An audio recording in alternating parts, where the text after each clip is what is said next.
Bab 3163 Aku tak terkalahkan. Menikmati panorama ini, ekspresi wajah Mileye seketika berubah. Kemudian dengan cepat berbicara, roh kembali ke reruntuhan. Pada saat itu, ada yang tiba-tiba berbicara. Mundur. Mileye segera mundur. Roh kembali ke reruntuhan berbicara. Tempat ini memiliki dimensi waktu yang sangat khusus. Aku juga tidak bisa mengendalikannya. Mileye memerutkan dahi. Apa maksudmu? Roh kembali ke reruntuhan berbicara. Aku adalah roh kembali ke reruntuhan. Tidak dapat mengendalikan kekhususan dimensi waktu di tempat ini. Mileye berbicara dengan nada berat. Lalu bagaimana aku harus menghadapi dimensi waktu ini? Setelah sejenak keheningan, roh kembali dunia berbicara. Tanyakan pada pena kecil. Pena kecil. Mileye dengan wajah penuh kesal. Sialan. Apakah kalian ingin melakukan intrik istana? Pena kecil berbicara dengan nada serius. Dimensi waktu di tempat ini terlalu khusus. Saat ini kamu tidak dapat kebal. Mileye tetap tenang. Cari cara untuk itu. Setelah sejenak hening, pena kecil berbicara. Aku hampir lupa satu hal. Stempel Dao. Apakah kamu memiliki stempel Dao? Gunakan stempel Dao untuk melindungi dirimu. Stempel Dao. Mileye memerutkan dahinya. Kemudian langsung menggerakkan stempel Dao. Dengan cepat, stempel Dao berubah menjadi cahaya yang melingkupi dirinya, memberikan perlindungan. Mileye kembali memasuki tanah reruntuhan asali. Namun kali ini, tubuhnya tidak lagi menghilang. Menikmati panorama ini, Mileye merasa lega sejenak. Namun, segera setelah itu, wajahnya menjadi serius. Karena dia menyadari bahwa umurnya sedang berkurang. Mileye kembali mundur lagi dan berbicara dengan nada berat. Stempel Dao tidak berguna. Pena kecil menjawab dengan serius.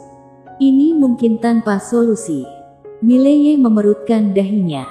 Pena kecil berbicara dengan serius. Di sini terdapat aturan hukum kembali.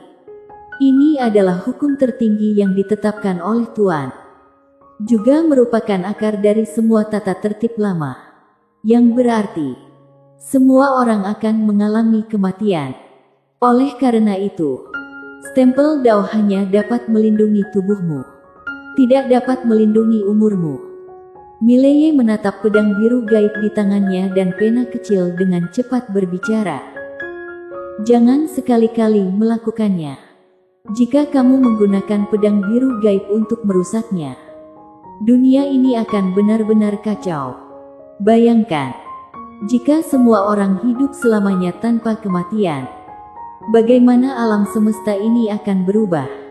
Selain itu, hukum kembali ini adalah dasar dari semua hukum. Jika kamu merusaknya, itu akan menyebabkan runtuhnya tak terhitung banyak hukum. Meskipun ketertiban lama memiliki banyak kekurangan, tetapi juga banyak yang bisa dipertahankan. Kita tidak boleh merusak semuanya. Setelah beberapa saat, Mileye diam-diam mengiyakan. Memang benar. Banyak sistem yang ditinggalkan oleh pemilik pena agung meskipun sudah tertinggal. Tetapi ada banyak yang masih dapat digunakan. Tidak dapat dihakimi semuanya dengan satu sikap. Mileye melihat ke tanah reruntuhan asali. Ini agak menakutkan betapa cepatnya umur berlalu di sini. Pena kecil berbicara. Sekarang umurmu sudah mencapai puluhan juta tahun. Jika kamu masuk setengah jam, paling banyak hanya kehilangan beberapa juta tahun umurmu. Oleh karena itu, jika kamu masuk setelah hidup kembali, segera tinggalkan. Karena aku menemukan bahwa kecepatan berlalu umur di tanah reruntuhan asali meningkat. Semakin lama tinggal, semakin cepat berlalunya umur. Mileye mengiyakan. Dia melihat ke tanah reruntuhan asali. Tidak bisa tidak mengatakan bahwa tempat ini memang agak menakutkan. Jika tinggal terlalu lama, mungkin akan benar-benar bermasalah. Sepertinya terpikir oleh sesuatu. Mileye tiba-tiba berbicara. Jika aku mati di dalam, apakah aku bisa hidup kembali di tempat yang sama? Pena kecil diam sejenak sebelum berbicara. Mengapa kamu memiliki pemikiran yang menakutkan seperti itu? Mileye tertawa. Hanya bertanya-tanya. Pena kecil berbicara dengan tegas. Tanah reruntuhan asali hanya dapat menghidupkan kembali satu jenis orang. Mereka yang tidak sepenuhnya dihapus. Jika seseorang benar-benar dihapus oleh Dewa Langit, maka tidak mungkin hidup kembali. Dan untuk benar-benar menghapus seseorang, kekuatan seperti itu hanya dimiliki oleh beberapa orang saat ini. Tanah reruntuhan asali juga memiliki fungsi ini. Jika kamu mati di dalam, itu setara dengan dihapus sepenuhnya. Pada saat itu, bahkan adik perempuanmu, Lydia, mungkin tidak dapat menghidupkanmu kembali. Tentu saja, pada saat itu, dunia mungkin benar-benar kacau. Jadi, Tuan Muda Ye, demi keamanan seluruh alam semesta, jangan memikirkan pemikiran berbahaya seperti ini. Baikkah, Mileye? Pena kecil berbicara. Aku kenal seseorang besar. Kamu bisa pergi menghidupkannya terlebih dahulu. Mileye bertanya. Siapa? Pena kecil berbicara. Gadis Xuan Huang. Orang paling hebat dalam sejarah dunia akbar Xuan Huang. Saat itu gagal menaklukkan alam ilusi asli. Tetapi dia tidak mati di dunia itu, melainkan mati di alam 0 derajat. Oleh karena itu, dia bisa dihidupkan kembali. Mileye mengiyakan. Di mana dia berada? Pena kecil berbicara. Tanyakan pada roh kembali ke reruntuhan. Mileye berbicara. Roh tanah reruntuhan, beritahu aku. Roh tanah reruntuhan diam sejenak lalu berbicara. Jika kamu masuk, aku akan mengirimkanmu ke makamnya. Mileye mengiyakan. Lalu masuk langsung ke tanah reruntuhan asali. Begitu masuk, di depannya, ruang waktu berkilau sebentar.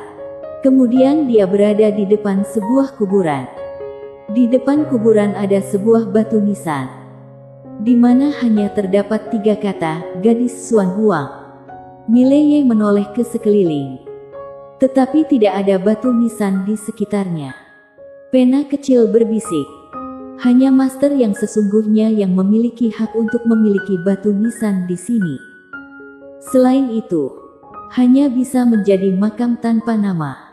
Mileye mengiyakan sedikit, lalu bertanya, bagaimana cara menghidupkannya kembali? Pena kecil berbicara, bawa keluar peti matinya. Mileye mengiyakan, lalu dengan mengibaskan lengan bajunya, makam terbelah langsung dan sebuah peti mati muncul di depannya. Tidak berani tinggal lama di sana, dia segera membawa peti mati itu keluar dari area tersebut. Di luar, Mileye melihat peti mati di depannya, kemudian membukanya perlahan. Begitu dibuka, wajah yang luar biasa indah terlihat.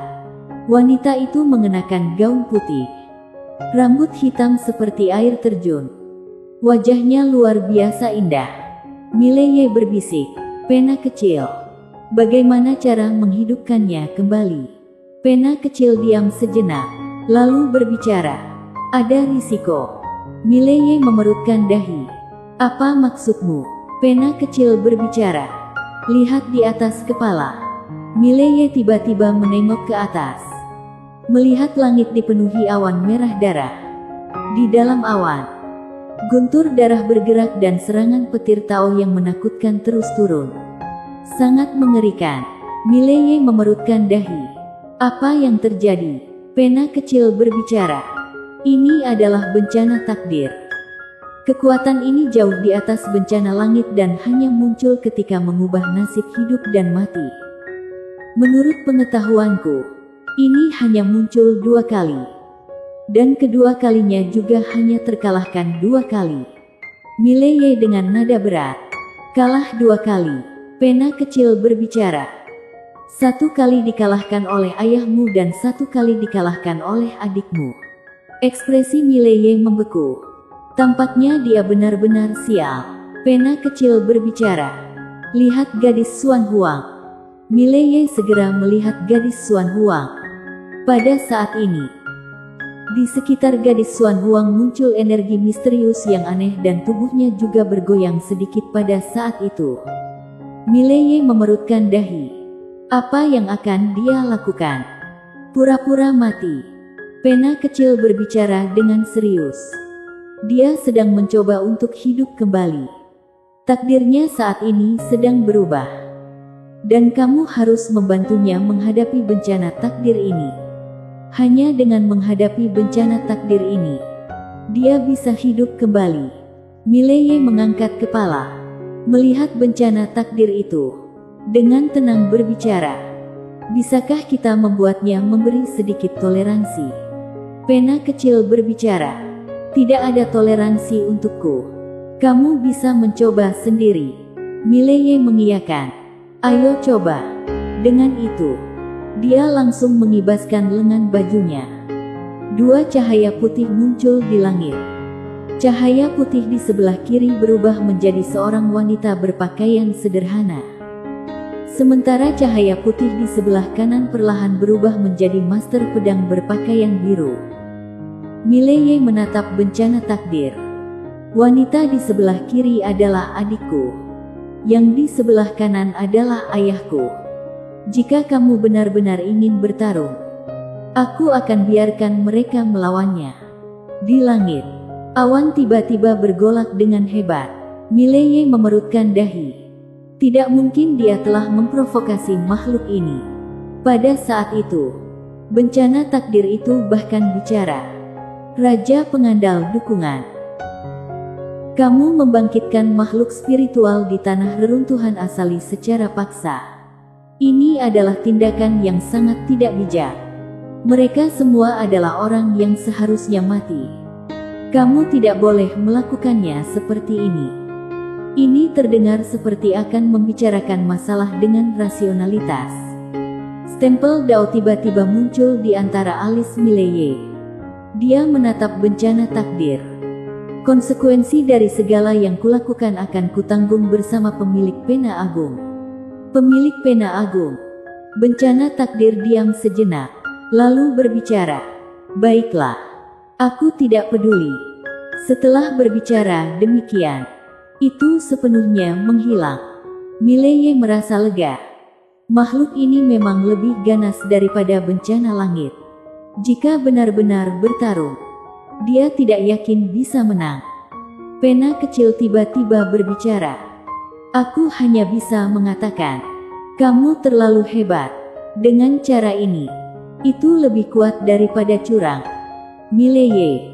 Pada saat itu, gadis Xuan Huang di dalam peti mati tiba-tiba membuka mata perlahan.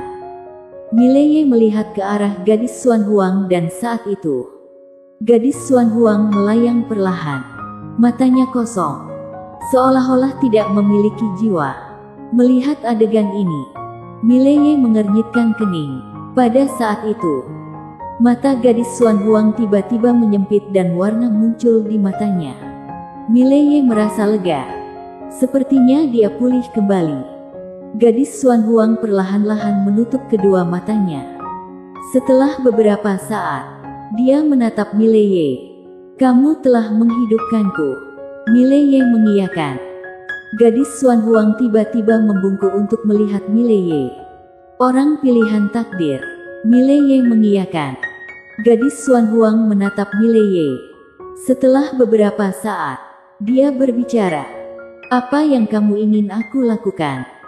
Mileye melihat gadis Xuan Huang. Menaklukkan klan dewa.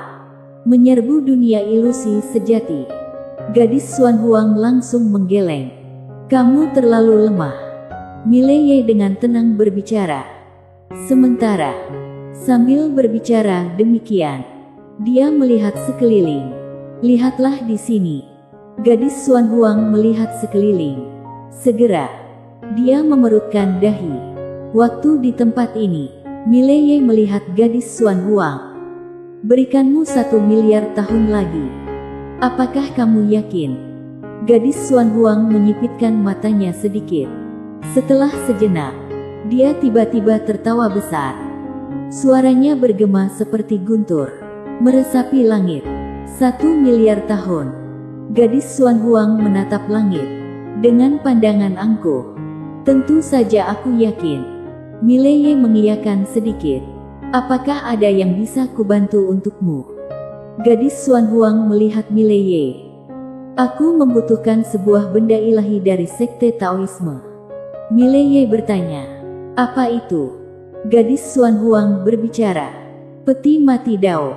Mileye memerutkan dahi. Peti Dao. Gadis Xuan Huang mengiyakan. Peti ini dapat dengan cepat membantuku pulih dan membantuku mengasah keterampilan kebal tak terkalahkanku. Mileye berpikir sejenak, lalu berbicara. Bagaimana dengan teknik inti universal? Gadis Xuan Huang melihat Mileye. Meskipun metodenya bagus, itu tidak sesuai untukku. Mileye mengiyakan sedikit, lalu berbicara. Pena kecil. Di mana peti mati Dao? Pena kecil diam sejenak, lalu berbicara. Di dunia akbar Xuan Huang.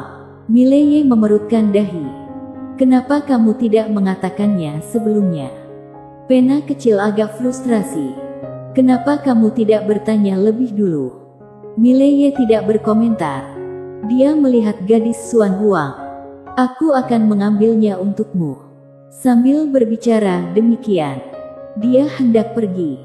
Seperti teringat sesuatu. Tiba-tiba dia berbicara. Di sini ada 37 master terbaik. Bagaimana menurutmu kamu dibandingkan dengan mereka? Gadis Xuan Huang melihat sekeliling, lalu berbicara. Aku tak terkalahkan. Mileye mengiyakan. Baiklah. Gadis Xuan Huang tiba-tiba tertarik. Bagaimana kamu menangani bencana takdir? Mileye dengan tenang berbicara. Dia masih cukup menghormatiku. Bencana takdir. Bersambung.